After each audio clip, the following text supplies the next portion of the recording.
Hi there, I'm natekokernot, and welcome to my channel Miracle Readiness. I wanted to pick up on a theme that I explored in part 1 of this communication series, the subject of judgment.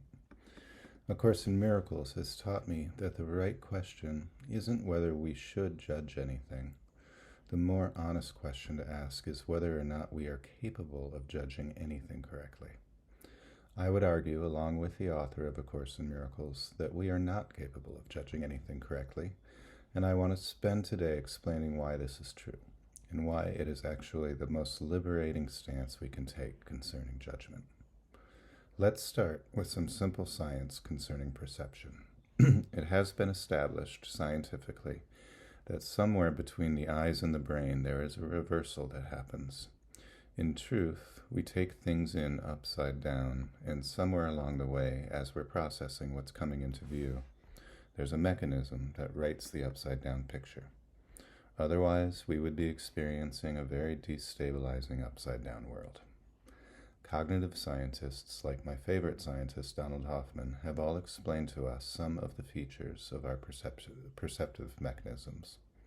One of these, which explains racism as well as other forms of discrimination like homophobia or even political polarization, is that our eyes actually only give us a clear view of a very small point, the point which we are directing our attention at.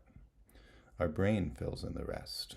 For instance, we may take in from our singular point of focus the color green on someone's t-shirt that our gaze is resting on, and then we naturally fill in the rest of the t-shirt based on our previous experience that t-shirts are usually just one color. It takes a second look with a wandering eye to establish if the t-shirt is multicolored.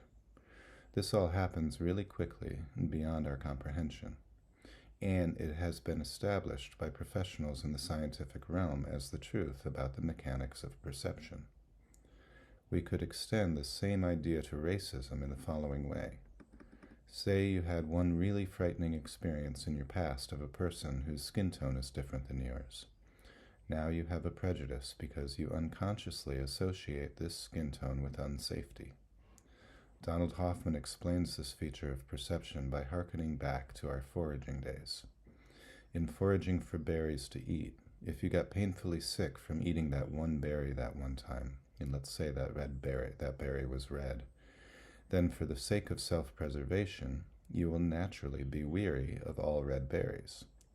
This will be useful in some cases if another red berry that you see is in fact poisonous, but it will also mean you'll miss out on some wonderful flavors, since not all red berries are poisonous. So extending this to skin tone, in the case of this person who previously had one bad experience with a person whose skin tone was different, if he clings to his past learning, he will perhaps be protected by his cautious stance in certain instances, but he will also miss out on some really positive connections with people who do not have any bad intentions towards him. So there's the science. Now, ask yourself, how many of the stupid arguments that you've had in your life were based on the need to be right in your judgment of things? Really, ask yourself this.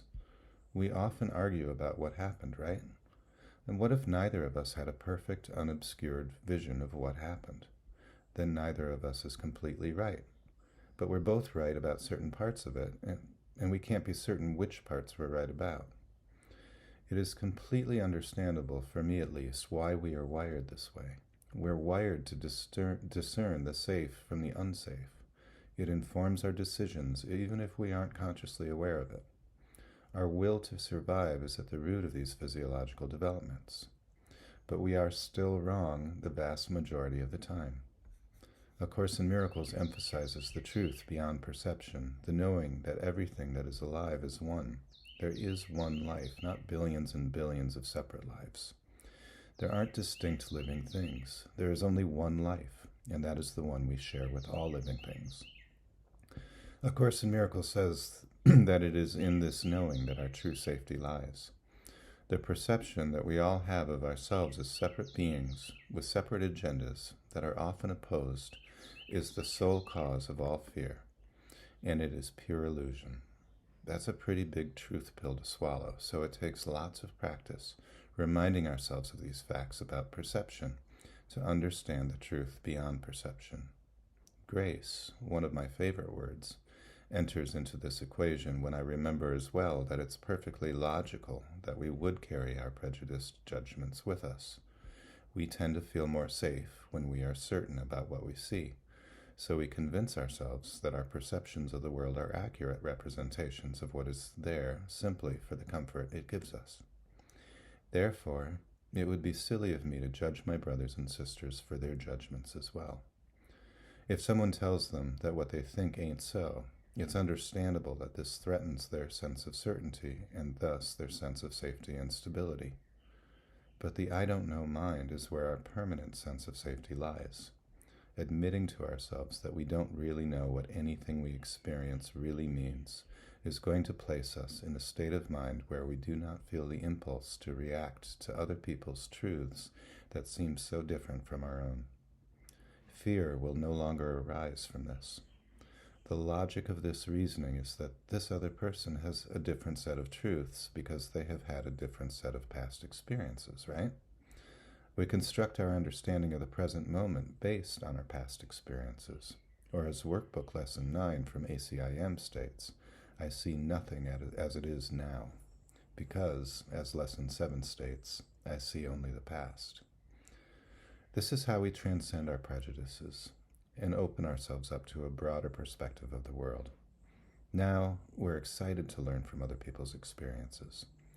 I didn't even touch on the other inescapable fact that our sensory organs go with us wherever we go, and so apparently there's a big wide world out there beyond our current limited perceptions.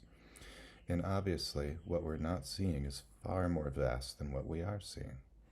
So it goes to reason that what we know is much smaller than what we don't know. Embrace the I don't know mind, and you open yourself up to learning as well as to undefended communication. That's all for today. Thanks for joining me, and please hit the like button and subscribe button if you find these ideas helpful. Have a wonderful day.